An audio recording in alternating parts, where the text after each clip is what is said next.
Maghahay ng reklamo ang ilang mambabatas laban kay Alliance of Concerned Teachers Party List Representative Antonio Tino matapos itong isa publiko ang recording ng mga kongresista sa isang executive session. Depensa naman ni Tino, wala siyang nilabag na batas lalo't interes ng publiko ang nakataya. Balita hatid ni Sherry Ann Torres.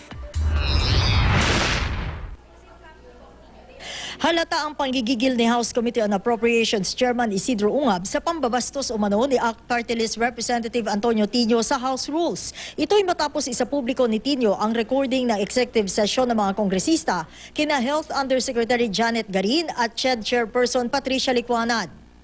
Ang recording din ang ginamit na ebidensya sa pang-apat na impeachment complaint na isinampa laban sa Pangulo Aquino bilang patunay daw na may congressional pork pa rin. It was very clear, tinanong, and we answered, it is an executive session. They destroyed the sanctity of an executive session. Paano na lang kung meron kaming mga witnesses, paano na lang kung meron kaming mga resource persons who trusted and want to give information.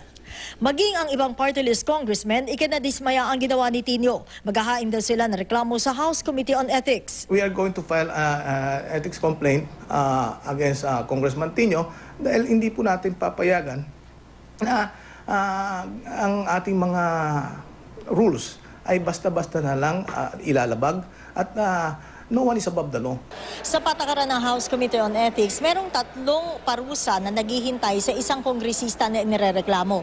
Una rito, yung reprimand o sermon, kasabay yung warning na wag nang uulitin ang kanyang kasalanan. Pangalawa, yung 60-day suspension. At yung pangatlo, yung expulsion o pagkatanggal sa pwesto ng isang inirereklamong kongresista.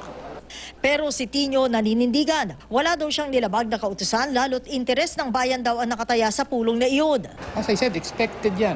No, dahil nga isiniwalat ko kung ano talaga ang nangyayari dito sa loob ng Kongreso. Handa po tayong harapin ang anumang consequences basta tayo naninindigan sa tingin natin tama, sa katotohanan. Itinanggi naman ni Undersecretary Garin na may binanggit siya sa executive session sa mga kongresista na buhay pa ang pork barrel system.